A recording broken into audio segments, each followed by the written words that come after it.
নমস্কার, আমি ডক্টর মৌসম দে, intervention radiologist.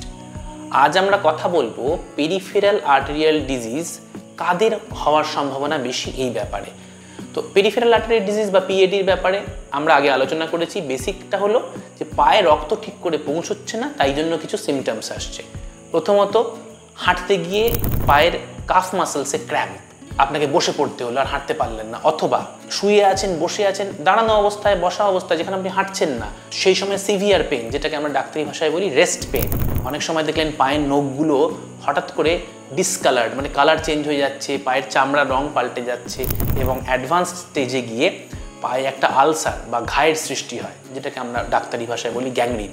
তো এইগুলো হচ্ছে পেরিফেরাল আর্টেরিয়াল ডিজিজের বিভিন্ন স্তর, অল্প থেকে মাঝারি থেকে বেশি।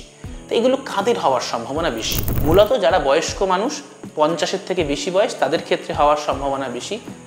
স্পেসিফিক্যালি যারা ডায়াবেটিক অথবা খুব হেভি স্মোকার, এই দুটো কারণে কিন্তু পেরিফেরাল আর্টেরিয়াল ডিজিজ ভারতবর্ষে এত কমন। তো যারাই একটু বয়স্ক, খেয়াল রাখবেন এই সিমটমসগুলো আপনাদের হচ্ছে কিনা।